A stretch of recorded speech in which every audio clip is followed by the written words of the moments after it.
It all began in high school, a time filled with dreams, awkwardness, and those undeniable crushes that can make your heart race. My name is Ryan, and there was this girl, Lily, who completely captured my heart. She was everything I imagined: smart, vivacious, and effortlessly charming.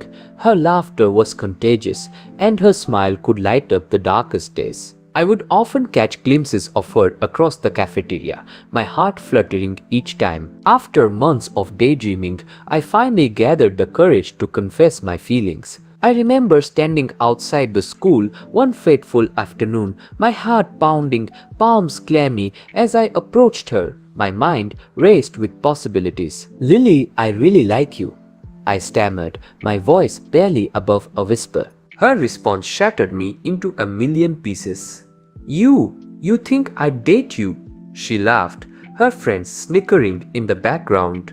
"Get real, Ryan. You're a loser." The laughter pierced my soul, and I felt my heart plummet. She didn't just reject me, she made me a laughingstock, spreading my confession like wildfire through the school halls. The humiliation was unbearable. The days that followed were suffocating.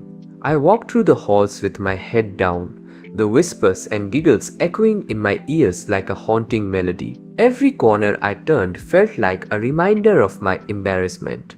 I felt disheartened, utterly alone, and my self-esteem crumbled. I was the target of jokes, the boy who dared to dream too big, but I refused to let this define me. After graduating, I switched schools, vowing to reinvent myself. I threw myself into my studies, burying my pain in textbooks and late-night assignments. I started hitting the gym, determined to transform my body and mind. Day by day, I worked hard, sculpting my physique and building my confidence. I channeled my anger and sorrow into determination, and over the years, I launched a successful online business that skyrocketed beyond my wildest dreams. Fast forward 10 years, and I received an invitation to a high school reunion.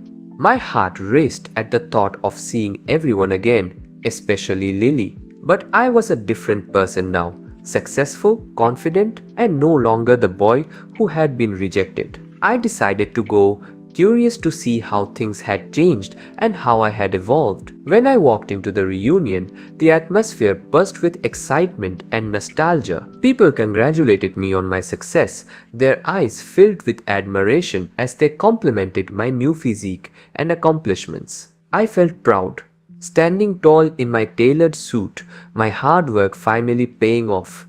The thrill of recognition washed over me, and for the first time, I felt validated. As I mingled with old classmates, I spotted Lily for the first time since graduation. She looked different, older, perhaps a bit more worn, but still strikingly beautiful. My heart didn't flutter, nor did I feel resentment. Instead, I felt a strange sense of indifference, neither love nor hate.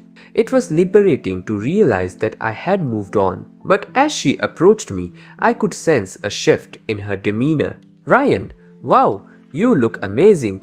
I've heard so much about your success," she gushed, her eyes sparkling with an enthusiasm I hadn't expected. I could see her trying to win me over, but I remained guarded, cautious not to fall back into old patterns. To my surprise, I learned that she had started dating one of the popular guys from our school, someone who had always been a jerk. They even had a baby together, but now she was a single mom. I felt a twinge of sympathy mixed with confusion. "How's life treating you, Lily?" I asked, keeping my tone neutral. "Oh, ups and downs," she replied, a hint of vulnerability in her voice.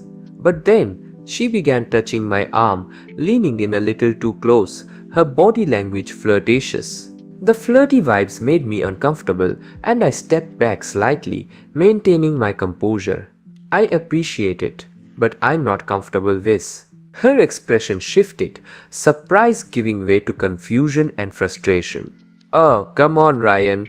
I'm just being friendly," she insisted, her voice rising slightly. I could see the disappointment in her eyes, and it made me uneasy. The memories of my past insecurities began to resurface, but I fought them back. I really don't want to go down this road, Lily. I replied firmly, trying to keep my voice calm. I walked away, seeking solace with one of my old buddies, Mark, who had been there for me during my toughest times. As we chatted and laughed about old memories, I felt a sense of relief. Mark noticed my unease and raised an eyebrow. "You okay, man? She's still got a way of stirring things up, huh?" "Yeah, just old ghosts," I admitted, shaking my head. The night wore on, and as I returned home, my phone buzzed with a message from Lily. "Hey Ryan, congrats on everything. I'm so sorry for how I acted. Can we talk? I really want to be in a relationship with you." I took a deep breath, my heart racing as I typed my response. "Lily, I appreciate the apology, but I've moved on. I'm happy with my life now." My fingers hovered over the screen and I hit send, feeling a strange mix of emotions. The messages kept coming. She bombarded me with texts, her desperation evident. "I am your first crush. You must still feel something, right?" she pleaded. I felt my annoyance flare, a mixture of disbelief and frustration washing over me. "Lily, I'm not the same person anymore. I've moved on, and I think it's best if we both do," I replied, my tone firm but respectful. In frustration, I blocked her number, hoping that would finally put an end to it. But then her friends started messaging me, calling me heartless. "How can you reject her? She's finally giving you a chance," they claimed, as if I owed her something. I couldn't believe the audacity of it all. "You're not interested in her because she's a single mother. That's ridiculous." I exploded in a message to one of her friends. "I have had enough of this. Leave me alone." I blocked all of them. Feeling a weight lift off my shoulders, I unblocked Lily, hoping to clear the air. I called her, my heart racing as the phone rang. "Lily, we need to talk," I said, when she answered. "I will never date you. I've moved on, and I need you to stop contacting me." Her voice wavered. "Ryan, can we meet? Just one last time. I need to explain." I reluctantly agreed, meeting her at a cozy coffee shop the following afternoon. The aroma of freshly brewed coffee filled the air, and the soft chatter of other patrons created an oddly comforting backdrop. But my heart raced as I saw her sitting at a table, fiddling with her cup, her eyes darting around nervously. "Ryan, I am really sorry for everything," she began, her eyes downcast. "I didn't mean to harass you. I just wanted to reconnect and thought maybe." Her voice trailed off, and I could see genuine remorse in her expression. I took a deep breath, gathering my thoughts. "You made my life miserable back in high school," I said, keeping my voice steady. "When you rejected me, it hurt. You spread it around, turning me into a laughingstock.